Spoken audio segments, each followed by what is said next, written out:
বন্ধুরা, welcome back to our channel. আজ 30শে জানুয়ারি 2026। আজকের দিনে দেশ ও বিদেশে ঘটে যাওয়া সবচেয়ে গুরুত্বপূর্ণ খবরগুলো সেগুলো নিয়ে আমরা আজকে আলোচনা করব, যেগুলো তোমাদের আগামী কম্পিটিটিভ এক্সামের জন্য খুব ইম্পর্টেন্ট। ঠিক আছে, তো সেইগুলোই আজকে আমরা ভিডিওতে ডিসকাস করব। সাথে থাকছে কি না তার স্ট্যাটিক জিকে, এগুলো তোমরা দেখতে থাকো। তো চলো আজকে ভিডিও আমরা শুরু করি। দেখো, আমাদের প্রথম আজকে কি কারেন্ট অ্যাফেয়ার্স ইম্পর্টেন্ট ডে। আজকের ইম্পর্টেন্ট ডে কি 30শে জানুয়ারি পালন করা হয়। একটা হচ্ছে শহীদ দিবস, মার্টিয়ার্স ডে বা শহীদ দিবস হিসাবে, এবং কি ওয়ার্ল্ড লেপ্রসি ডে বা বিশ্ব কুষ্ঠ দিবস হিসাবে। মার্টিয়ার্স ডে বা শহীদ দিবস কেন পালন করা হয় না, মহাত্মা গান্ধীর 78তম ডেথ অ্যানিভার্সারি এই দিনে। কি না, নাথুরাম গডসে গান্ধীজিকে হত্যা করে 1948 সালের 30শে জানুয়ারি হত্যা করে, সেই জন্য এই 30শে জানুয়ারি আমাদের মার্টিয়ার্স ডে বা শহীদ দিবস হিসাবে পালন করা হয়। ঠিক আছে, এছাড়াও কি না ওয়ার্ল্ড লেপ্রসি ডে বিশ্ব কুষ্ঠ দিবস, কি না এটি পালন করা হয় কি লক্ষ্য কুষ্ঠ রোগ নির্মূল করা এবং সামাজিক সংস্কারকে দূর করা। ঠিক আছে, আর এটি কি হ্যানসেন রোগ নামেও এটি পরিচিত। ঠিক আছে, এরপরে আমাদের যে কারেন্ট অ্যাফেয়ার সেটি আমরা দেখবো। কি নাম, বিশ্ব কৃষি সহায়তা কি উত্তরপ্রদেশ সরকার কৃষক হেল্পলাইন নাম্বার চালু করেছে। কৃষির জন্য উত্তরপ্রদেশ সরকার কৃষকদের জন্য একটি বিশেষ হেল্পলাইন চালু করেছে। এই নম্বরে ফোন করে কৃষকরা সরকারি কল্যাণ প্রকল্প সম্পর্কে সম্পূর্ণ তথ্য জানতে পারবে। ঠিক আছে, এই হচ্ছে সেই হেল্পলাইন নাম্বারটা। এটি কখন, সোমবার থেকে শুক্রবার সকাল 10টা থেকে সকাল 6টা পর্যন্ত এটি থাকবে। ঠিক আছে, এরপরে আমাদের কারেন্ট অ্যাফেয়ার্স কি না, ভারত ও ইউএই এর বৈঠক শুরু হয়েছে। কি না, ভারত ও আরব বিদেশ মন্ত্রীর বৈঠক অনুষ্ঠিত হবে। কি বৈঠক এটা না, 31শে জানুয়ারি দ্বিতীয় ইন্ডিয়ান আরব ফরেন মিনিস্টার মিটিং আয়োজন করবে। ঠিক আছে, কে নেতৃত্ব দেবে এটির, এটি যৌথভাবে ভারত এবং ইউএই এটি পরিচালনা করবেন। কারা অংশগ্রহণ করবেন না, আরব লীগের বিভিন্ন দেশের বিদেশ মন্ত্রী এবং আরব লীগের সেক্রেটারি জেনারেল এর মধ্যে অংশগ্রহণ করবেন। ঠিক আছে, ফিলিস্তিন ও সুদানের বিদেশ মন্ত্রী ইতিমধ্যে ভারতে পৌঁছেছেন এই বৈঠকে যোগ দিতে। এই ধরনের বৈঠক কি ভারতের বিদেশ নীতি ও আন্তর্জাতিক সম্পর্ককে শক্তিশালী করে।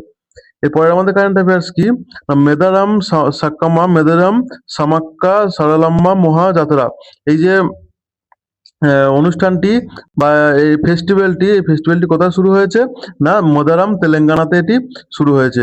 ঠিক আছে, এটিতে কি না, যাত্রা হলো একটি ঐতিহাসিক উপজাতীয় মেলা, যেখানে আদিবাসী সম্প্রদায় দেবী সামাক্কা ও সরলাম্মার উপাসনা করে থাকেন। ঠিক আছে, কেন এটি বিখ্যাত না, এই উৎসবকে বলা হয় তেলেঙ্গানার কুম্ভ মেলা। ঠিক আছে, খুব ইম্পর্টেন্ট। তেলেঙ্গানার কুম্ভ মেলা কাকে বলা হয় না, মদারাম সামাক্কাকে। ঠিক আছে, কারণ এখানে লক্ষ লক্ষ মানুষ সমাবেত হন। গুরুত্বপূর্ণ ঘটনা কি না, গতকাল কান্নেপল্লী থেকে দেবী সরলাম্মা মোদারামের পবিত্র গড্ডেলুতে পৌঁছেছেন। এর মাধ্যমে কি উৎসবের মূল আচার শুরু হলো। ঠিক আছে, এই উৎসব উপজাতীয় সংস্কৃতি, বিশ্বাস, ঐতিহ্য সংরক্ষণের একটি গুরুত্বপূর্ণ নিদর্শন। এরপরে আমাদের কারেন্ট অ্যাফেয়ার্স কি না, বিটিং রিট্রিট অনুষ্ঠান 2026 সম্পন্ন হয়েছে। বিটিং রিট্রিট অনুষ্ঠান কি না, এটি প্রজাতন্ত্র দিবসের উদযাপনের সমাপ্তি অনুষ্ঠান। ঠিক আছে, এটি বিজয় চক নয়াদিল্লিতে এটি হয়। আর প্রজাতন্ত্র দিবসের পরই 29শে জানুয়ারি এই অনুষ্ঠান জাতীয় উৎসবের বা আমাদের ন্যাশনাল যে রিপাবলিক ডে উৎসবের শেষ পর্যায় হিসাবে নির্দেশ করে। ঠিক আছে, বাংলাদেশ সরকারকে মানবাধিকার নিয়ে সতর্ক করলো কে, অ্যামনেস্টি ইন্টারন্যাশনাল। কি না, কি অভিযোগ উঠেছে না, বাংলাদেশের অন্তর্বর্তী সরকারকে সতর্ক করেছে যে তারা মৌলিক মানবাধিকার রক্ষা করতে ব্যর্থ হয়েছে। কেন এটা গুরুত্বপূর্ণ, কারণ বাংলাদেশে আগামী মাসে জাতীয় নির্বাচন অনুষ্ঠিত হবে 12ই ফেব্রুয়ারি নির্বাচন সেখানে। আর এই চিঠি পাঠানো হয়েছে কি অন্তর্বর্তী সরকারের প্রধান উপদেষ্টা মোহাম্মদ ইউনিসকে চিঠি লিখেছেন অ্যামনেস্টির প্রধান অ্যাগনেস কালমার্ট। ঠিক আছে, আচ্ছা, এরপরে আমাদের কি না, সংসদে পেশ করা হলো economic survey 2025-26, economic survey 25-26 table in the parliament. আচ্ছা, ইকোনমিক সার্ভে নিয়ে আমি তোমাদের ডিটেলসে ভিডিও বানিয়েছি। ঠিক আছে, যাতে তোমরা প্রত্যেকটা কিওয়ার্ড একটা থেকে কি না, আমাদের জিডিপি কি, ঠিক আছে, ফিজিক্যাল ডেফিসিট কি, সমস্ত কিছু এ টু জেড একদম বেসিক থেকে আমরা আলোচনা করেছি। এই ভিডিওটা দেখলে তোমাদের আর কোনো ডাউট থাকবে না। ঠিক আছে, তো সেই ভিডিওটি তোমরা ডিসক্রিপশনে লিংক দিচ্ছি, সেখান থেকে গিয়ে তোমরা ভিডিওটি দেখে নেবে এই আমাদের ইকোনমিক সার্ভে 2025-26 সম্বন্ধে। ঠিক আছে, এখানে কি ঘটনা ঘটেছে না, ভারতের অর্থমন্ত্রী নির্মলা সীতারামন আজ কালকে সংসদে উভয় কক্ষে অর্থনৈতিক সমীক্ষা 2025-26 পেশ করেছে। ঠিক আছে, ইকোনমিক সার্ভে কি না, এটি বাজেটের আগে দেশের অর্থনৈতিক অবস্থার বার্ষিক রিপোর্ট। এতে থাকে কি অর্থনৈতিক বৃদ্ধি, মূল্যস্ফীতি, কর্মসংস্থান এবং উন্নয়নের লক্ষ্য।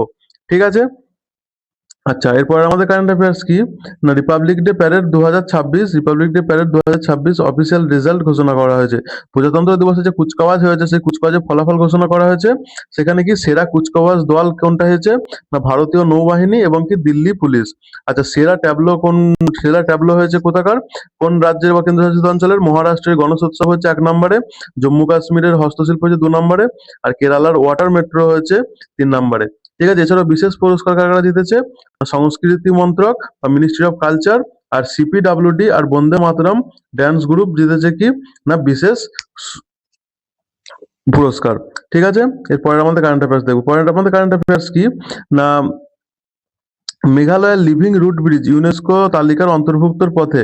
ঠিক আছে, কি না মেঘালয়ের বিখ্যাত লিভিং রুট ব্রিজ ইজ বা জিংকিয়াংজি সম্পর্কিত নথি ইউনেস্কোর প্যারিস সদর দপ্তরে জমা দিয়েছে ভারত।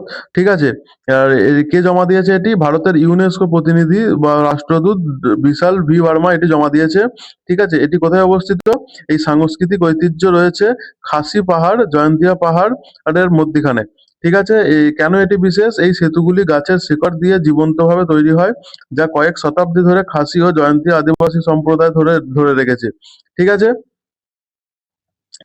এটি মানুষ ও প্রকৃতির গভীর সম্পর্ক এবং টেকসই পরিবেশের বা সাস্টেনেবল পরিবেশ রক্ষার অন্য উপাদান। ঠিক আছে, তারপর দিল্লি হাইকোর্ট কি বলেছে না, দিল্লি হাইকোর্ট বলেছে কি বাক স্বাধীনতা সীমাহীন নয়।